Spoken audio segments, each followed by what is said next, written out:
physiotherapy approach includes various techniques such as soft tissue release, dry needling, PNF, muscle energy technique, and selected electrotherapeutic modalities. When you come to us, our first goal is to get your pain under control.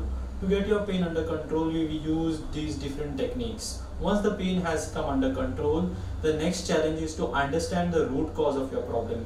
The root cause of your problem could be one, poor muscle strength, poor flexibility, or poor posture. So based on your causative factor, we will use different strengthening exercises, stretching exercises, and postural correction techniques. Now moving on to sports massage. The sports massage targets deeper layer of muscles and connective tissues. It helps restoring muscle balance and reduces muscle tension.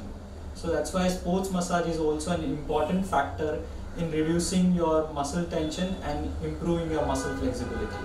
Strength and conditioning or rehabilitation and conditioning focuses on individualized strength training programs and return to activity.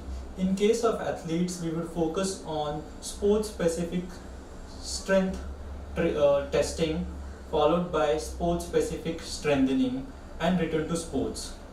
Thank you for watching this video.